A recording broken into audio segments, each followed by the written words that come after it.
জয় জগন্নাথ। আমি সুরজিৎ দত্ত আপনাদের স্বাগত জানাই আমার ইউটিউব চ্যানেল একাকী সুরজিতের গপ্পের থেকে। আমি এখন একটি ধারাবাহিক নিয়মিতভাবে পড়ছি শ্রী জগন্নাথ ধাম পুরী। ইতিহাস, ঐতিহ্য ও অজানা রহস্য এই ধারাবাহিকটি মোট 11টি অধ্যায়ে বিভক্ত।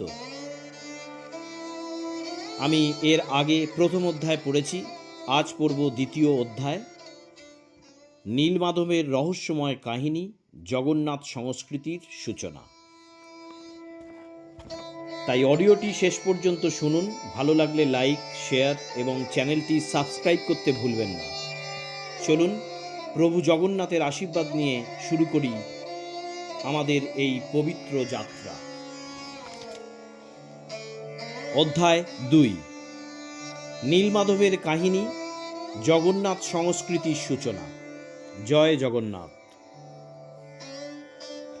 শ্রী জগন্নাথ ধামের ইতিহাসের সূচনা কোথা থেকে? বর্তমান মন্দির নির্মাণের অনেক আগে কি এই ভূমিতে ভগবানের আরাধনা হতো? এই প্রশ্নের উত্তর খুঁজতে আমাদের ফিরে যেতে হয় পুরাণ ও লোককথার এক রহস্যময় জগতে। জগন্নাথ সংস্কৃতির প্রাচীনতম কিংবদন্তির কেন্দ্রে রয়েছেন নীলমাধব। বহু ভক্ত বিশ্বাস করেন নীলমাধবই পরে জগন্নাথ রূপে প্রকাশিত হন। যদিও এই কাহিনী ধর্মীয় ঐতিহ্যের অংশ এবং ঐতিহাসিকভাবে পুরোপুরি প্রমাণিত নয়, তবুও শতাব্দীর পর শতাব্দী ধরে এই ভক্তদের বিশ্বাসের কেন্দ্রবিন্দু। সত্যযুগের এক ভক্ত রাজা। অনেককাল আগে মালব দেশের এক ধার্মিক রাজা ছিলেন, রাজা ইন্দ্রদুম্ন। তিনি ছিলেন ভগবান বিষ্ণুর একনিষ্ঠ ভক্ত। প্রতিদিন পূজা, যজ্ঞ, দান ও ধর্মকর্মে তাঁর সময় কাটত। তবুও তাঁর মনে একটি অপূর্ণ ইচ্ছা ছিল। তিনি এমন এক রূপে ভগবানের দর্শন করতে চেয়েছিলেন যাঁর পূজা পৃথিবীর আর কোথাও হয় না। একদিন রাজসভায় এক অজ্ঞাত তীর্থযাত্রী এসে রাজাকে জানালেন, দূর পূর্ব দিকের সমুদ্রের কাছে এক ঘন জঙ্গলে নীলমাধব নামে ভগবান বিষ্ণুর এক অলৌকিক বিগ্রহ গোপনে পূজিত হন। সেই বিগ্রহ এতই মহিমান্বিত যে দেবতারাও সেখানে পূজা করতে আসেন। এই কথা শুনে রাজা গভীরভাবে অনুপ্রাণিত হলেন। তিনি সংকল্প করলেন যেভাবেই হোক নীলমাধবের সন্ধান করবেন। চারদিকে অনুসন্ধান। রাজা তাঁর বিশ্বস্ত ব্রাহ্মণ ও দূতদের চারিদিকে পাঠিয়ে দিলেন। কেউ পাহাড়ে গেলেন, কেউ গেলেন বনে, কেউ নদী পার হয়ে দূর দেশে পৌঁছলেন। কিন্তু বহুদিন অনুসন্ধানের পরও কেউ নীলমাধবের সন্ধান পেলেন না। অবশেষে একজন তরুণ ও বুদ্ধিমান ব্রাহ্মণ বিদ্যাপতি এই দায়িত্ব গ্রহণ করলেন। বিদ্যাপতির দীর্ঘ যাত্রা। বিদ্যাপতি দীর্ঘ পথ অতিক্রম করে বর্তমান ওড়িশার অরণ্য অঞ্চলে পৌঁছলেন। সেখানে বাস করতেন এক আদিবাসী প্রধান, বিশ্ববাসু। তিনি শবর সম্প্রদায়ের নেতা ছিলেন এবং গভীর ভক্তিভরে এক গোপন দেবতার পূজা করতেন। বিদ্যাপতি লক্ষ্য করলেন প্রতিদিন ভোরে বিশ্ববাসু কোথাও যান এবং সন্ধ্যায় ফিরে আসেন, কিন্তু কোথায় যান তা কাউকে বলেন না। কিছুদিন সেখানে থাকার পর বিদ্যাপতি বুঝলেন নিশ্চয়ই বিশ্ববাসুই নীলমাধবের পূজা করেন। ললিতার সঙ্গে পরিচয়। বিশ্ববাসুর একটি কন্যা ছিল, ললিতা। বিদ্যাপতি তার সঙ্গে পরিচিত হন এবং পরে তাদের বিবাহ হয়। এমন বর্ণনা বহু লোককথায় পাওয়া যায়। একদিন বিদ্যাপতি ললিতাকে অনুরোধ করলেন তিনি যেন তার বাবাকে রাজি করান নীলমাধবের দর্শন করানোর জন্য। প্রথমে বিশ্ববাসু রাজি হননি, কারণ তিনি বিশ্বাস করতেন এই দেবতার অবস্থান গোপন রাখাই তাঁর কর্তব্য। কিন্তু মেয়ের অনুরোধে শেষ পর্যন্ত তিনি সম্মত হন। চোখ বাঁধা অবস্থায় যাত্রা। বিশ্ববাসু একটি শর্ত দিলেন, বিদ্যাপতির চোখ কাপড় দিয়ে বেঁধে দেওয়া হবে যাতে তিনি পথ চিনতে না পারেন। বিদ্যাপতি সম্মত হলেন, কিন্তু তিনি ছিলেন অত্যন্ত বুদ্ধিমান। যাত্রার সময় তিনি নিজের পোশাকের ভাঁজে লুকিয়ে রাখা সরিষার বীজ এক এক করে মাটিতে ফেলতে লাগলেন। কয়েকদিন পরে সেই বীজ অঙ্কুরিত হলে পথটি সহজেই চেনা যাবে, এটাই ছিল তাঁর পরিকল্পনা। নীলমাধবের প্রথম দর্শন। দীর্ঘ পথ অতিক্রম করে তাঁরা পৌঁছলেন এক নির্জন গুহায়। চোখের বাঁধন খুলতেই বিদ্যাপতি বিস্ময়ে স্তব্ধ হয়ে গেলেন। সেখানে নীল বর্ণের এক অপূর্ব বিষ্ণুমূর্তি বিরাজমান।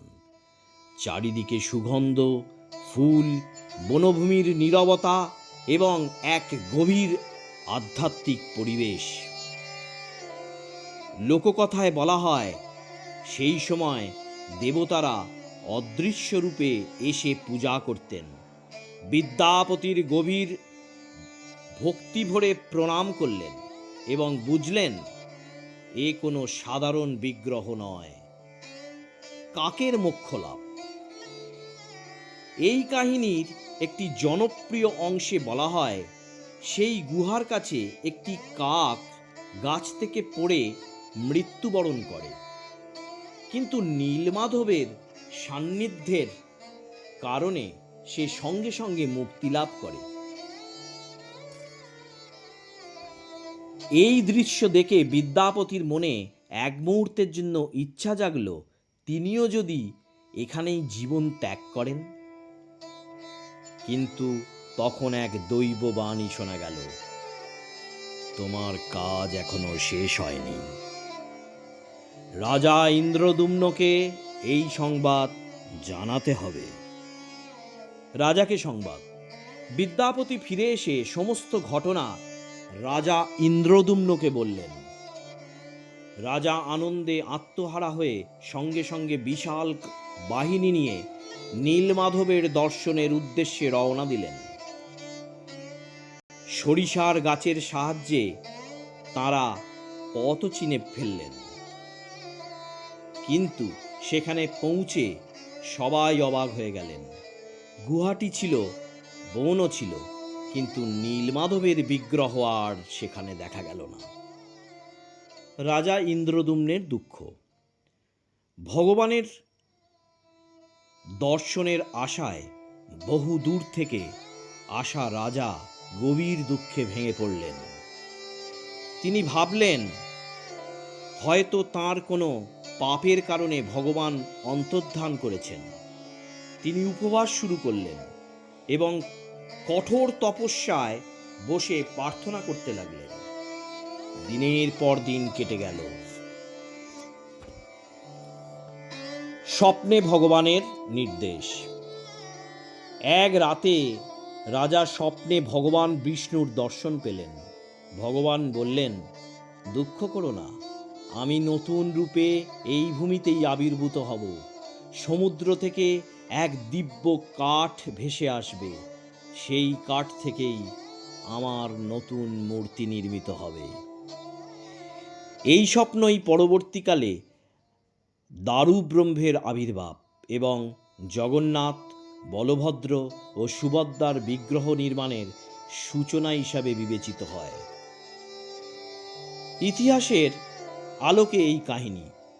ঐতিহাসিকদের মতে নীলমাধবের কাহিনী শুধু একটি ধর্মীয় গল্প নয়, এর মধ্যে প্রাচীন ওড়িশার আদিবাসী সংস্কৃতি এবং বৈষ্ণব ধর্মের মিলনের একটি প্রতীকী রূপ দেখা যায়। শবর সম্প্রদায়ের বিশ্ববাসুর মাধ্যমে বোঝানো হয়েছে যে জগন্নাথ সংস্কৃতির শিকড় বহু প্রাচীন লোকায়ত উপাসনার সঙ্গে যুক্ত ছিল। পরে সেই উপাসনা বৃহত্তর হিন্দু ধর্মের সঙ্গে একীভূত হয়। তাই এই কাহিনী ধর্মীয় বিশ্বাসের পাশাপাশি সংস্কৃতির ঐক্যেরও একটি গুরুত্বপূর্ণ প্রতীক। এখানেই শেষ হলো অধ্যায় 2। এই অধ্যায়ে আমরা জানলাম নীলমাধব কিংবদন্তির সূচনা, রাজা ইন্দ্রদ্যুম্নের ভক্তি ও অনুসন্ধান, বিদ্যাপতির বুদ্ধিমত্তা ও বিশ্ববাসুর গোপন পূজা, নীলমাধবের অলৌকিক দর্শন, বিগ্রহের অন্তর্ধান, স্বপ্নে ভগবানের নির্দেশ এবং নতুন রূপে আবির্ভাবের ভবিষ্যৎবাণী। পরবর্তী অধ্যায়ে আমি পড়ব দারুব্রহ্মের আবির্ভাব ও জগন্নাথ, বলভদ্র এবং সুভদ্রার মূর্তি নির্মাণের অলৌকিক ইতিহাস। দয়া করে আপনারা চ্যানেলটি শুনবেন এবং আমার চ্যানেলটি যদি ভালো লাগে লাইক করবেন, কমেন্ট বক্সে আপনাদের মতামত লিখে জানাবেন এবং অবশ্যই সাবস্ক্রাইব করতে ভুলবেন না। শুনতে থাকুন আমি সুরজিৎ, একাকী সুরজিতের গপ্পের ঠেক। নমস্কার।